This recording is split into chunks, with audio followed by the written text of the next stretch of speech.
Renungan Pagi Maranatha oleh Ellen G. White, 17 Januari 2026. Mari kita berdoa. Bapa kami yang di sorga, Allah pencipta langit dan bumi, laut dan segala isinya, Allah yang maha besar, maha kuasa, sumber segalanya, yang kami sembah selalu melalui anak-Mu yang tunggal, Yesus Kristus.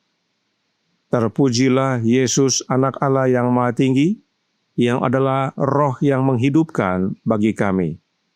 Pada pagi hari ini kami bersyukur boleh bangun dan berbakti, dan sebagaimana membaca dan mendengarkan nasihat firman-Mu, kiranya ini menjadi pembaharuan bagi kami semua, agar hidup setia kepadamu ya Bapa, sebab secara bertahap roh-Mu pasti ditarik.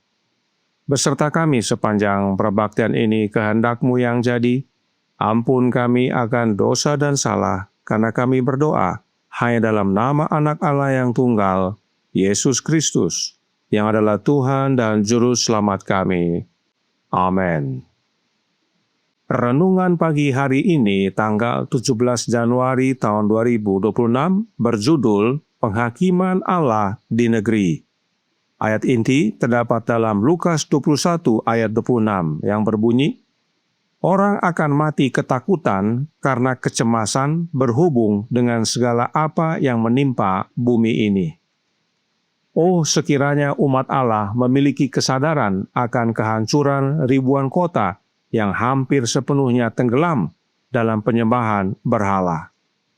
Tidak lama ini, sebuah pemandangan yang sangat mengesankan diperlihatkan kepada saya. Saya melihat sebuah bola api raksasa jatuh di antara rumah-rumah mewah yang indah, dan seketika itu juga semuanya musnah. Saya mendengar seseorang berkata, "Kami tahu bahwa penghakiman Allah akan datang atas bumi, tetapi kami tidak tahu bahwa itu akan terjadi secepat ini." Yang lain berkata, "Kalian mengetahui hal ini? Mengapa kalian tidak memberitahu kami? Kami tidak tahu." Dari segala arah terdengar kata-kata seperti itu. Segera akan timbul kesusahan besar di antara bangsa-bangsa, kesusahan yang tidak akan berhenti sampai Yesus datang. Lebih dari sebelumnya, kita perlu bersatu, melayani Dia yang telah menyiapkan tahtanya di sorga, dan yang kerajaannya berkuasa atas segala sesuatu. Allah tidak meninggalkan umat-Nya, dan kekuatan kita terletak pada tidak meninggalkan Dia. Penghakiman Allah sedang berlangsung di negeri, perang dan kabar tentang perang, kehancuran oleh api dan banjir, dengan jelas menyatakan bahwa masa kesusahan yang akan terus meningkat sampai akhir sudah sangat dekat. Kita tidak punya waktu untuk disia-siakan. Dunia sedang digerakkan oleh roh peperangan. Nubuat dalam Daniel pasal 11 hampir mencapai penggenapan terakhirnya. Pada Jumat pagi, tepat sebelum saya terbangun, sebuah pemandangan yang sangat mengesankan kembali diperlihatkan kepada saya. Saya seakan-akan terbangun dari tidur, tetapi bukan di rumah saya. Dari jendela, saya melihat kebakaran yang dahsyat. Bola-bola api besar jatuh menimpa rumah-rumah, dan dari bola-bola itu meluncur panah-panah berapi ke segala arah. Mustahil untuk menghentikan api yang berkobar, dan banyak tempat musnah. Ketakutan orang-orang tidak terlukiskan. Kota-kota bangsa-bangsa akan ditangani dengan tegas, namun mereka tidak akan mengalami murka Allah sepenuhnya, karena masih ada jiwa-jiwa yang akan melepaskan diri dari tipu daya musuh, bertobat dan berbalik kepada Tuhan. Sementara itu, sebagian besar orang justru menimbun murka untuk hari murka. Demikianlah pembacaan renungan pagi pada pagi hari ini. Terima kasih dan Tuhan Yesus memberkati. Selamat pagi saudaraku dalam Tuhan, selamat Sabat. Roh Nubuat berkata dalam Testimonies for the Church, volume 9, halaman 11 paragraf pertama. Kita hidup di zaman akhir. Tanda-tanda yang memenuhi waktu dengan cepat menyatakan bahwa kedatangan Kristus sudah dekat. Hari-hari di mana kita hidup khidmat dan penting. Roh Allah secara bertahap tetapi pasti ditarik dari bumi. Malapetaka dan penghakiman sudah menimpa orang-orang yang meremehkan kasih karunia Allah. Bencana di darat dan laut, kondisi masyarakat yang tidak tenang, tanda perang adalah hal yang sangat penting. Mereka meramalkan peristiwa yang paling besar yang akan terjadi. Perkataan ini Nyonya White tuliskan untuk di zamannya, dan bagi dia, kedatangan Kristus sudah dekat. Apalagi di zaman kita sekarang ini, sudah semakin dekat kedatangan Tuhan kita, Yesus Kristus. Itu sebabnya Roh Allah secara bertahap pasti ditarik dari bumi. Mengapa disebut Roh Allah? Bukankah Roh Kristus yang dicurahkan ke dunia ini? Testimonies for the Church, volume 3, halaman 466, paragraf 2, berkata, hidup Anda sejauh ini tidak menguntungkan. Anda memiliki beberapa ide yang sangat bagus, tetapi Roh Allah tidak tinggal di hati Anda. Anda tidak dihidupkan oleh kuasanya, dan Anda tidak memiliki iman, harapan, dan kasih yang tulus. Roh Kristus yang tinggal di dalam Anda akan memungkinkan Anda untuk mengambil hal-hal dari Allah dan mengungkapkannya kepada orang lain. Perhatikan, kehadiran Roh Allah dengan kehadiran Roh Kristus adalah sama. Mengapa sama? Karena kita menerima Roh Allah oleh menerima Roh Anaknya. Bapa di dalam Anaknya dan Anak Allah di dalam umat-umatnya.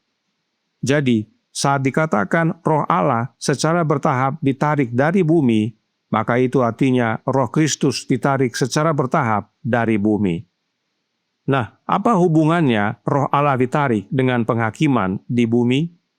The Youth Instructor tanggal 29 Juni tahun 1899 paragraf 7 menyatakan, pada saat yang sudah singkat ini, akankah pekerjaan menyelamatkan jiwa-jiwa menjadi lambat?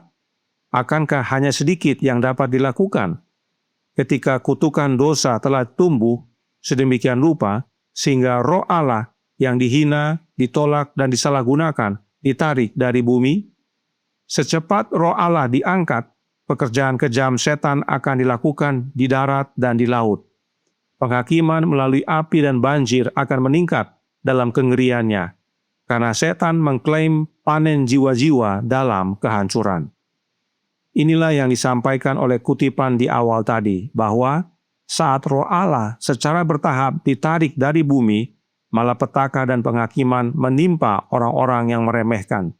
Inilah hubungannya penarikan Roh Allah dengan penghakiman di bumi ini.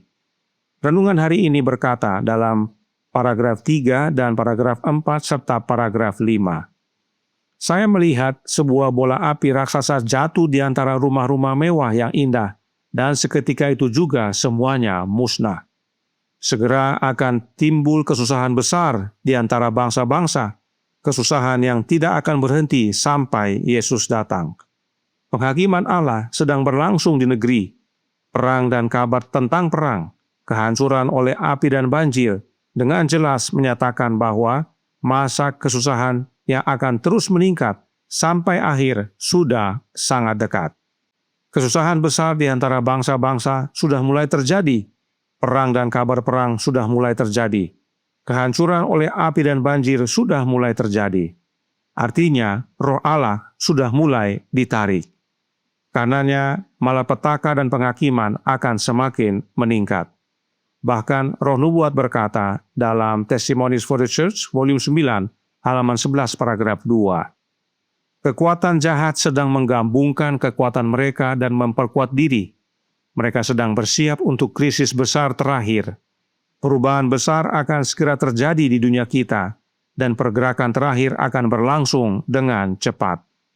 Karenanya kita perlu kabarkan kepada banyak orang, sebab Roh Nubuat berkata dalam manuskrip 15 tahun 1910 paragraf 17. Tak lama lagi, perselisihan antar bangsa akan meletus dengan intensitas yang tidak kita antisipasi saat ini. Masa kini adalah waktu yang sangat menarik bagi semua orang yang hidup. Para penguasa dan negarawan, orang-orang yang menduduki posisi kepercayaan dan otoritas, pria dan wanita pemikir dari semua lapisan masyarakat memusatkan perhatian mereka pada peristiwa-peristiwa yang terjadi di sekitar kita.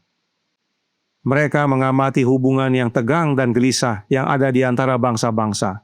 Mereka mengamati intensitas yang menguasai setiap elemen di bumi, dan mereka menyadari bahwa sesuatu yang besar akan menentukan, akan segera terjadi, bahwa dunia berada di ambang krisis yang dahsyat. Karenanya, jangan sampai orang berkata kepada kita, "Mengapa kalian tidak memberitahu kami? Kami tidak tahu."